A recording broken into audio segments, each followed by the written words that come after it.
Hey people, this is Chris. This is going to be the third installment of our How to Experience Sasquatch series. Um, I will be posting a link in the comments. It'll be called the How to Experience Sasquatch tutorial.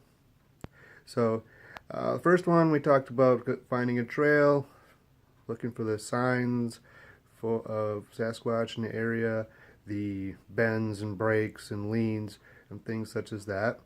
And that's an indication. If you see a whole lot of them, that's an indication that Sasquatch frequent that area. So it's a good place to keep going back to it in hopes of having, a real one of the heart-pounding experiences, or maybe even seeing one. Okay. Second video, we utilized the signs to follow the Sasquatch trail to find a significant artifact. Remember, I took you to that amazing hangout, and we looked at that briefly. And you can watch the video on that I shot earlier this month. Well, last month now.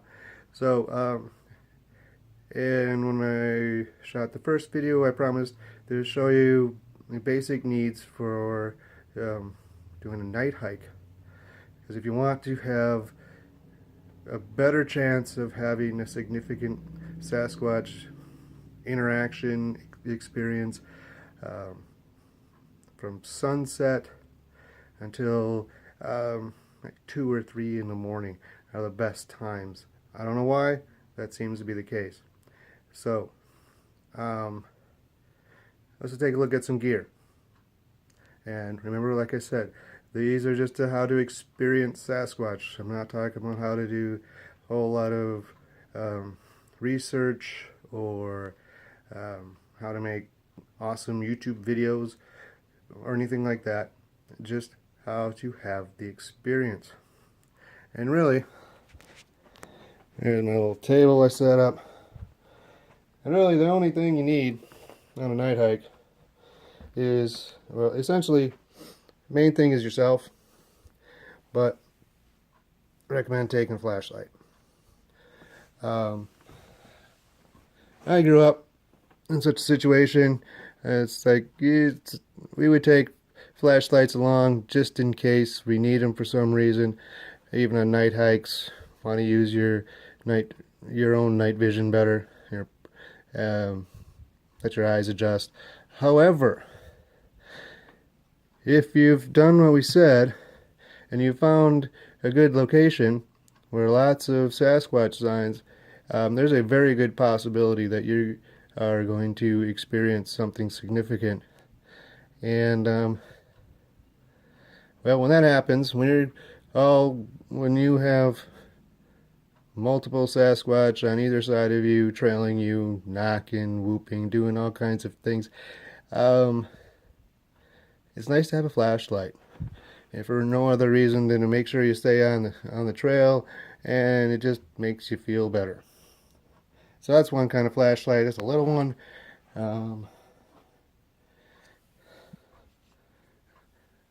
These are kind of good. That you can use them. They expand and retract, and you can have them really bright, kind of bright. Use them to zero in on things in the woods.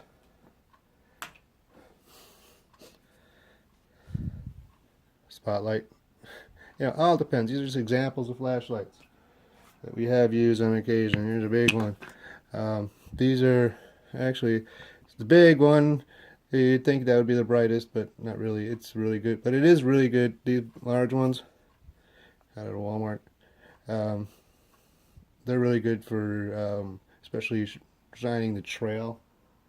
It's kind of, remember, flashlights are kind of like the sheets in your bedroom.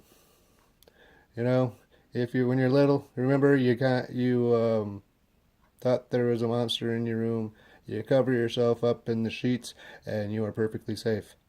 Flashlights are kind of similar. If you really want to see what's out there, you can take the big honking spotlight. And some people say, well, if you take the flashlights and you scare the Bigfoot away, a Sasquatch. Not really. That has not been my experience that they run away if you have the flashlights. As a matter of fact, you're not going to sneak up on, giant forest ninjas very easily. So if you're trying to, they might think you're up to something nefarious. So that's another reason for a flashlight. I figure I'll take a flashlight, I'll have it on. They'll know I'm there. They'll know that I'm not trying to sneak up or do anything nefarious, because otherwise I wouldn't have a flashlight on, and they'll come around. I don't know if that's how they're thinking, but flashlight, that's really the only thing that you really need on a night hike. Whatever you're comfortable with, whatever you want. Here, phone. I want to take a phone. Couple reasons. One, might want to take a picture. You might want to, maybe you want to go live on Facebook or your YouTube channel if you have one. Phone. You want to take your own video of yourselves hiking around in the woods, whether day or night. Use a phone. It's really, as far as filming goes, and that's really all you really need is one of these new cell cameras. I mean, that's what I'm using right now. That's why I had to break out my old one, because I knew I'd be using my current one. And this one I'm using, tell you what, I was watching one of ours the other night, and I was wearing headphones.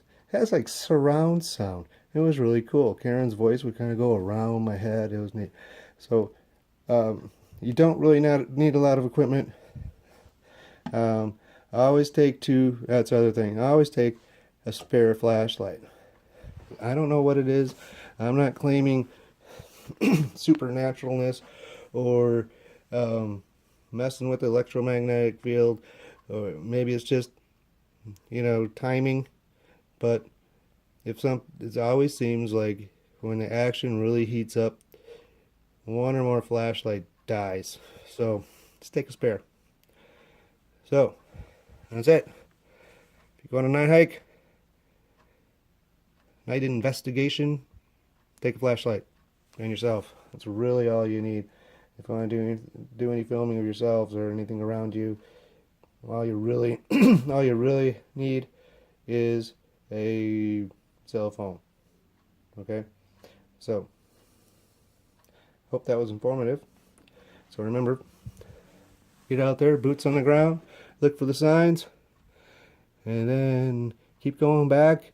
And if you can do so safely, and you have at least one, hopefully two flashlights, go on out, see what happens. And as always, be safe and happy squatching. Thanks for watching. Don't forget to, if you have any comments, questions, maybe I didn't cover anything, ask them in the comment section. Think anything else, make a comment. Don't forget to subscribe and share if you want. This stuff works. Once again, happy squatching.